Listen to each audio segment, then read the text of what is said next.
जय हिंद बच्चों। आज हम विज्ञान का लेसन 1 रासायनिक अभिक्रिया एवं समीकरण के बारे में पढ़ेंगे। आपने अपने आसपास दैनिक जीवन में होने वाली कुछ परिस्थितियों को देखा होगा।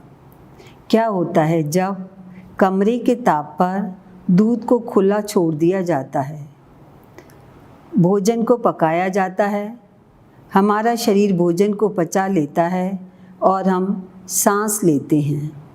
इन सभी परिस्थितियों में प्रारंभिक वस्तु की प्रकृति कुछ न कुछ बदल जाती है। जब कोई रासायनिक परिवर्तन होता है तो हम कह सकते हैं कि एक रासायनिक अभिक्रिया हुई। अब रासायनिक अभिक्रिया का वास्तविक अर्थ क्या है? दो या दो से अधिक पदार्थ मिलकर एक या एक से अधिक नए गुणधर्म वाले पदार्थों का निर्माण करते हैं तो उसे रासायनिक अभिक्रिया कहते हैं। इसको हम इस उदाहरण द्वारा समझते हैं। जैसे मैग्नीशियम रिबन का दहन होता है और वह श्वेत चूर्ण में परिवर्तित हो जाता है। यह श्वेत चूर्ण मैग्नीशियम ऑक्साइड है। वायु में उपस्थित ऑक्सीजन तथा मैग्नीशियम के बीच होने वाली अभिक्रिया के कारण यह बनता है। अब हम इस रासायनिक अभिक्रिया को समीकरण के रूप में इस प्रकार लिखते हैं। जब ऑक्सीजन की उपस्थिति में मैग्नीशियम रिबन का दहन होता है तब यह मैग्नीशियम ऑक्साइड में परिवर्तित हो जाता है। इस वाक्य के रूप में किसी रासायनिक अभिक्रिया का विवरण बहुत लंबा हो जाता है।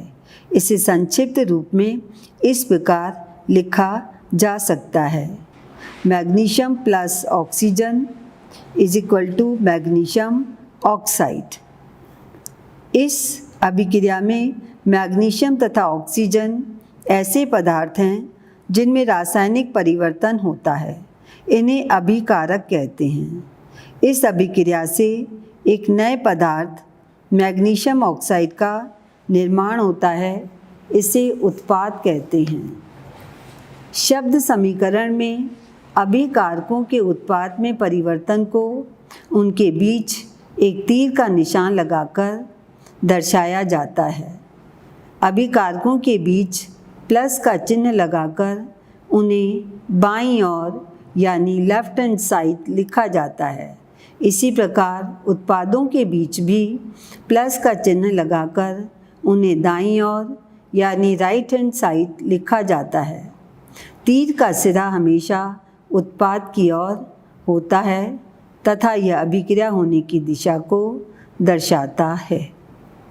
इस समीकरण को सूत्र समीकरण, इंग्लिश में इसे फॉर्मूला इक्वेशन कहते हैं।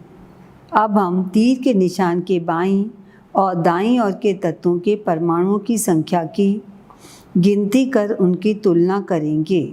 यदि दोनों और तत्वों के परमाणुओं की संख्या समान है तो समीकरण संतुलित है, यदि नहीं तो समीकरण असंतुलित है, क्योंकि समीकरण के दोनों ओर का द्रव्यमान बराबर नहीं है। 9th क्लास में आपने द्रव्यमान के संरक्षण का नियम पढ़ा है, जो यह नियम बताता है कि किसी भी रासायनिक अभिक्रिया में द्रव्यमान का ना तो निर्माण होता है ना ही विनाश।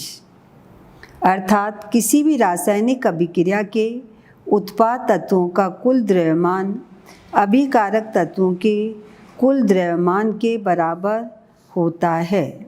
दूसरे शब्दों में रासायनिक अभिक्रिया के पहले एवं उसके पश्चात प्रत्येक तत्व के परमाणुओं की संख्या समान रहती है।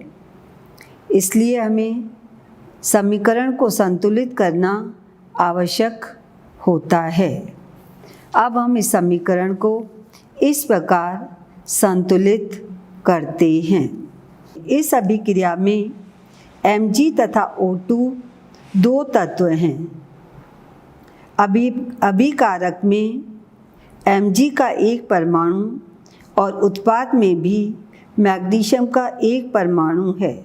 अभिकारक में ऑक्सीजन परमाणु की संख्या 2 है, परंतु उत्पाद में ऑक्सीजन के परमाणु की संख्या 1 है।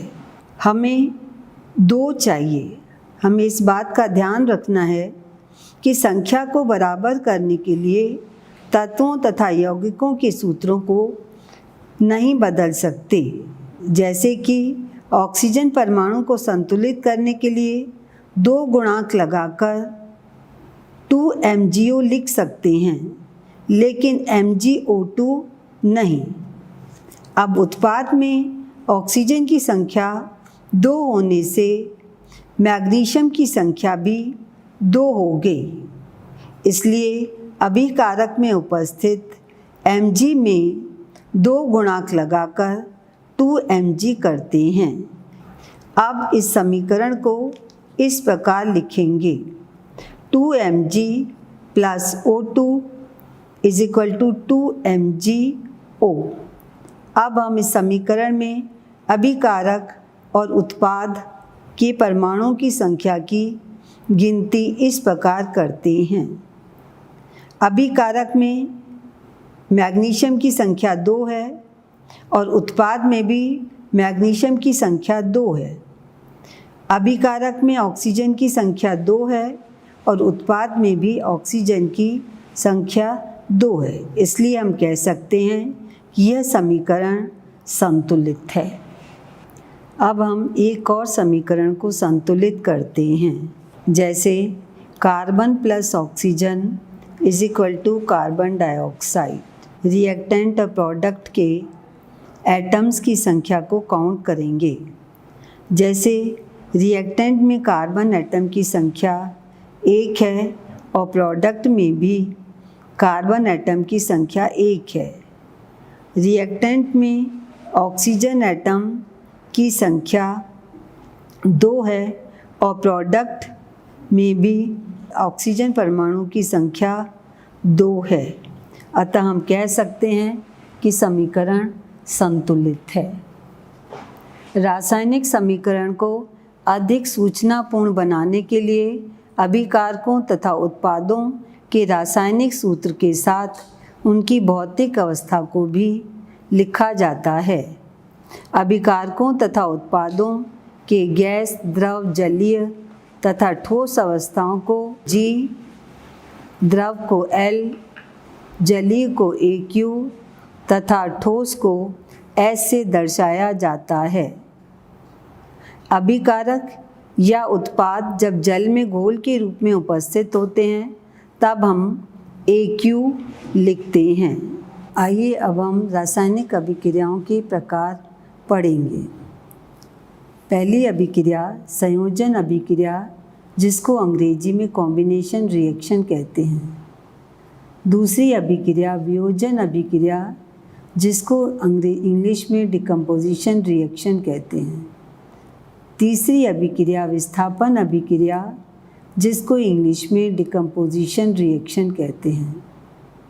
चौथी अभिक्रिया द्विविस्थापन अभिक्रिया, जिसको अंग्रेजी में डबल डिस्प्लेसमेंट रिएक्शन कहते हैं।